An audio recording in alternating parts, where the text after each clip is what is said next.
So yes, dear all CA students, good evening to all of you and hope you all going good and your preparation for upcoming November 2021 examination is going good. I hoping so. और ये video आपके लिए बहुत ही utmost कह सकते हो और relevant videos कह सकते हो for the upcoming November 2021 examinations. आपको इस वीडियो के अंदर जैसे मैंने आपको पहले भी ये बताता आया हूं कि इस चैनल के थ्रू आपको जो एग्जाम्स में आपको हेल्प मिल सकेगी वही आपको वीडियोस डाला जाएगा इस चैनल के ऊपर और आप इस वीडियोस का भरपूर तरीके से बेनिफिट उठा सकते हैं इस वीडियो को देख करके कि आपकी स्ट्रेटजी क्या होनी चाहिए for upcoming CA November 2021 examinations. मैंने यहाँ पे एक एक करके डिस्कशन किया है और क्या मैं डिस्कस करने जा रहा हूँ इस वीडियो में वो भी मैं आपको डिस्कस करने जा रहा हूँ कि किस तरह से मैंने आपको 4 सब पार्ट में इस पूरी वीडियो को डिवाइड किया है। तो अगर आप अभी तक मेरे चैनल पर नए हैं तो जरूर चैनल को सब्सक्राइब कर लीजिएगा तो सो दैट आप अपना अपडेट्स हो जाए और इमीडिएट आपको सक्सेस स्ट्रेटजीज अपनी फॉलो करके आप अपने एग्जाम्स को क्रैक कर सकें।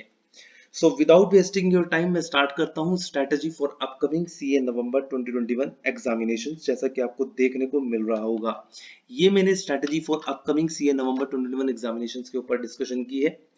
यहाँ पे मैं क्या डिस्कस करने जा रहा हूँ आपको दिख रहा होगा what we are going to discuss in this video. हमने 4 पॉइंट्स को यहाँ पे रखा है। सबसे पहले मैंने आपको नीचे लिखा है यहाँ पे देखना। सबसे पहला पॉइंट है how to utilise available time, तो इसके ऊपर डिस्कशन करेंगे। Number 2 what resources are available from where to study, इसके ऊपर डिस्कशन करेंगे। Number 3 how we should prepare for practical and theoretical subject, इसके ऊपर डिस्कशन करेंगे। And test series for each paper, इसके ऊपर डिस्कशन करेंगे। तो यहाँ पे मैं स्टार्ट करता हूँ, नीचे चलता हूँ आपको यहाँ पे डिस्कशन की तरफ लेकर के। इसमें सबसे पहला पॉइंट मेरे पास यहाँ पे ये आता है कि जो मैंने आपको कहा था मेरे डिस्कशन का पार्ट रहेगा how to utilise available time. तो यहाँ पे मैंने आपको लिखा है, यहाँ पे देख सकते हैं आप नीचे यहाँ पे from now we have just 91 days, only 91 days हमारे पास है। If we assume exam on time, यानी कि अगर एग्जाम्स आपके टाइम पर हो रहे हैं तो हमारे पास जस्ट 91 डेज हैं। इसके बाद मैंने यहाँ पे नीचे लिखा है divide number of days to each subject. अगर मैं आपको बात करता हूं, अगर कोई भी स्टूडेंट्स यहाँ पे फर्स्ट ग्रुप देने जा रहा है, अगर कोई भी स्टूडेंट्स यहाँ पे फर्स्ट ग्रुप दे रहा है तो उसके पास 20 टू 23 डेज रहेगा एक सब्जेक्ट के लिए। अगर वो अपना पहला ग्रुप देने जा रहा है इंटर लेवल पे हो या फाइनल लेवल पे हो तो उस केस में उसके पास सिर्फ 20 से 23 डेज अप्रोक्सीमेट रहने वाले हैं एक सब्जेक्ट के लिए। और अगर कोई भी स्टूडेंट्स बोथ ग्रुप लिखने जा रहा है, अगर कोई भी बोथ ग्रुप लिखने जा रहा है तो उसके पास 11 टू 12 डेज अप्रोक्स रहने वाले हैं पर डे सब्जेक्ट्स। तो एक डे के लिए एक सब्जेक्ट्स के लिए आपके पास अगर ग्रुप 1 की बात करें तो यहाँ पे 20 टू 23 डेज और दोनों ग्रुप की अगर हम बात करें तो 11 टू 12 डेज अप्रोक्सीमेट यहाँ पे रहने वाले हैं। किसके लिए? जो दोनों ग्रुप देने जा रहा है। तो आप अकॉर्डिंगली इसके हिसाब से प्रिपेयर कर सकते हैं अपने आप को 20 to 23 days for group 1 and 11 to 12 days approximately for both groups, right. Number 2 यहाँ पे आने वाला है हमारे पास रिसोर्सेज। मैंने कहा था कि रिसोर्सेज बहुत इंपॉर्टेंट मैटर करता है कि किस रिसोर्सेज से आप अपनी स्टडी को कर रहे हैं। हमारे पास क्या स्टडी होनी चाहिए, क्या रिसोर्सेज होने चाहिए।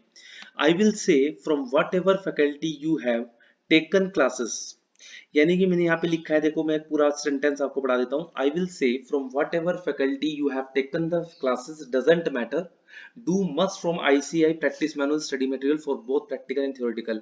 आपने कहीं से भी फैकल्टी से आपने कोचिंग ली हो, आपका मैटर नहीं करता आपने वहां से पढ़ा है कहीं से भी पढ़ा हो, लेकिन मैं आपको सजेस्ट करूंगा आईसीआई का प्रैक्टिस मैनुअल स्टडी मटेरियल को आपको करना ही पड़ेगा practical and theoretically both subject के लिए, राइट। तो आपको कभी भी नर्वस नहीं होना इस चीज को लेकर के, इस चीज में आपको ध्यान रखना है, ठीक है।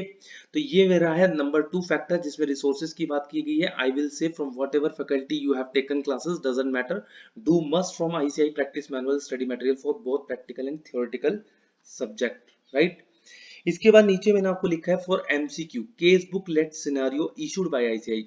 आपको एमसीक्यू जो करने हैं वो आपको आईसीआई के केस बुक लेट सिनेरियो जो आईसीआई ने इशू कर रखी है, आपको अगर नहीं मिली है तो मुझे आप मैसेज कर सकते हो। मैं आपको आईसीआई की वेबसाइट से, ऑफिशियल वेबसाइट पे आप जा भी सकते हो। आजकल मोबाइल सबके पास है तो मोबाइल से आप यूजली इजीली आप उसको वहाँ पे एक्सेस कर सकते हैं और यहाँ पे केस बुक लेट सिनेरियो को डाउनलोड करके पीडीएफ फॉर्म में हार्ड कॉपी में ले सकते हैं, राइट। इसके बाद नंबर 3 जो मैंने आपको यहाँ पे डिस्कशन करना है वो क्या है, यहाँ पे ध्यान से सुनेंगे। फॉर प्रैक्टिकल पेपर मैंने आपको बताया था कि किस तरह से मैं प्रैक्टिकल थ्योरेटिकल सब्जेक्ट करने चाहिए।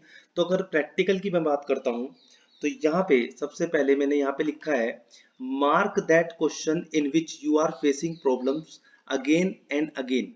राइट, इस चीज को, सेंटेंस को स्टूडेंट्स ध्यान से सुनना। अगर मैं बात करता हूं कि mark that question in which you are facing problem again and again, तो यहाँ पे आपको लिखा है मैंने ब्रैकेट में, डू प्रैक्टिस ऑफ इट। आपको उसकी प्रैक्टिस करनी पड़ेगी अगर आपको किसी क्वेश्चन में प्रॉब्लम आ रही है। बचे हुए रिमेनिंग क्वेश्चन की अगर मैं बात करता हूँ, remaining in which you are not facing problem, do audit of it by understanding. यानी कि अगर आपने किसी क्वेश्चन को, आपको प्रॉब्लम करने में मतलब प्रॉब्लम फेस नहीं हो रही है, तो आप उसका ऑडिट कर सकते हैं। और ऑडिट भी कैसे करना है, उसको अंडरस्टैंडिंग करके करना है, उसकी अंडरस्टैंडिंग लेनी है, तभी आपको उसका क्वेश्चन का ऑडिट करना है। तो जिस क्वेश्चन में आपको फेस हो रहा है, प्रॉब्लम फेस हो रही है, उसका आप ऑडिट, उसका आप प्रैक्टिकली सीधा प्रॉब्लम को सोल्व करें और उसको वापस से बार बार उसको सोल्व करते रहें। 2 से 3 बार आपको सोल्व करना पड़ेगा। और जिनमें नहीं आ रही है उसकी सीधी प्रैक्टिकली, जिन प्रॉब्लम्स को आपको फेस करने, प्रॉब्लम फेस नहीं हो रही है, उसका आप ऑडिट कर सकते हैं बाय अंडरस्टैंडिंग करके।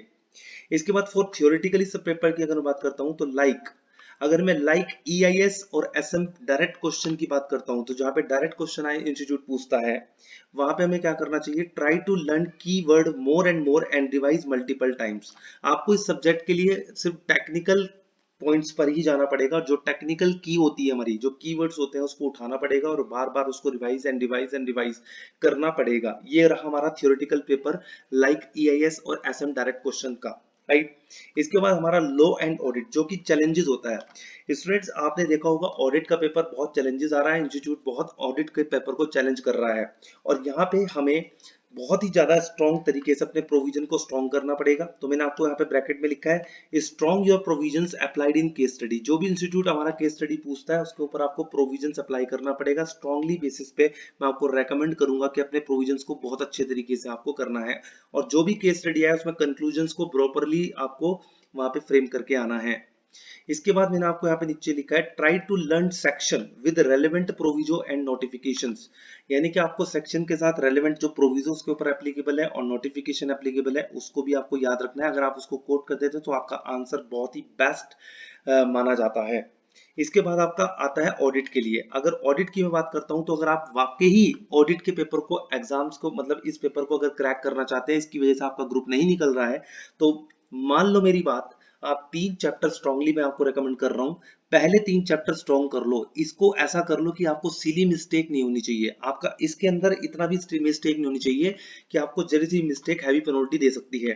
तो do first 3 chapter strongly, no silly mistake. अगर आपको कोई भी मिस्टेक यहाँ पे नहीं होनी चाहिए, तो मेरी जो सजेशन है वो है आपके पास कंपनीज एक्ट 2013, ये वाला चैप्टर, प्रोफेशनल एथिक्स ये वाला चैप्टर, और स्टैंडर्ड्स ऑन ऑडिटिंग। इसको तो आप ऐसा कर लो कि जिसमें आपको कहीं से कहीं तक भी जरी सी दिक्कत नहीं आनी, क्योंकि यही वेटेज रखते हैं इंस्टीट्यूट के पेपर में।